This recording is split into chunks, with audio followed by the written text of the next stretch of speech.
wildlife fills a hole, so if you only do half your place, they're going to come in from the other half. We're in Argyle Station, which is about 180 kilometres west of Burke in far western New South Wales, just east of a small town called Wanaaring. We're on a 45,000 hectare grazing property. We graze sheep and cattle sometimes, predominantly red soil country with mulga and rosewood trees and woolly butt and neverfail and perennial native species. You can see around us that sort of typical type of country on. One of the other big issues for us is not a pest that's impacting on our ground cover and perennial grasses, but it's impacting on our bottom line, so to speak, is foxes. And it's often pretty hard to gauge how many you've got. I mean, you can drive out at night spotlighting and see how many you may have, but the beauty of a facility like this is when you're seeing ewes and lambs or goats and kids coming in a lot, you get to gauge how many are there, and if you're seeing them all the time, you start seeing when the lambs aren't there, and you know that your fox problem might be a bit bigger than what you thought. So 1080 baiting, shooting, is really handy and something that is a lot more effective when you can cooperate with your neighbours. But it's certainly a trap yard around your water points is a good place to see what effect predators might be having on your flock.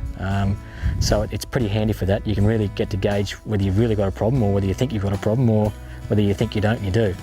Sometimes it's hard getting cooperation with neighbours who are absentee owners, so we here bait pretty much every couple of months. Throw probably 300 to 500 baits out every couple of months. 80% of them probably go where we've got our stock. We rotationally graze, so they're all in one mob in one paddock at the one time. So 80% of the baits would go in there, but the other 20% we normally run along the main roads. It runs through the property, along power lines, and that sort of thing, just to try and keep on top of the animals. I mean, wildlife fills a hole, so if you only do half your place, they're going to come in from the other half. And if your neighbours aren't doing it, and you're doing it once a year, well, you're just going to have as many as them, so we try and keep on top of it by doing it as often as we can.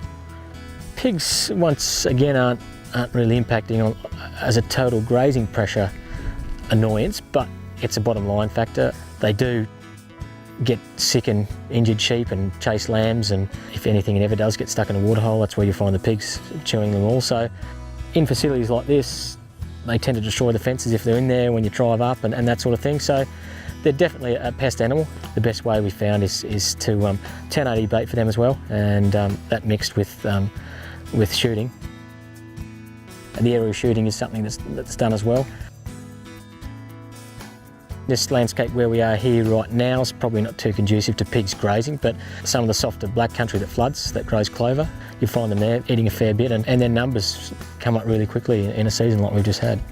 In regards to wild dogs, we haven't seen any here. We've seen the odd track that could be a dog or a fox, but in some sandier ground it's a bit hard to really see what the footprint is. I think it's going to be a massive problem. Whenever we fox bait, we put dog strength baits out, so we're always after the dogs, but I think there's going to have to be a lot more cooperation between landholders to try and get on top of the problem, because I know north of Burke they're having a big trouble with them coming around the edge of the dog fence. So the kangaroo shooting is just done by roo shooters that are around the place. Unless you put in a kangaroo-proof fence, you are going to stop some of them getting into paddocks, but you're always going to have a few getting over and getting through. Whereas at least with the goats, they can't get through this fencing, and once you start trapping, you're not getting any back in unless they're left in there.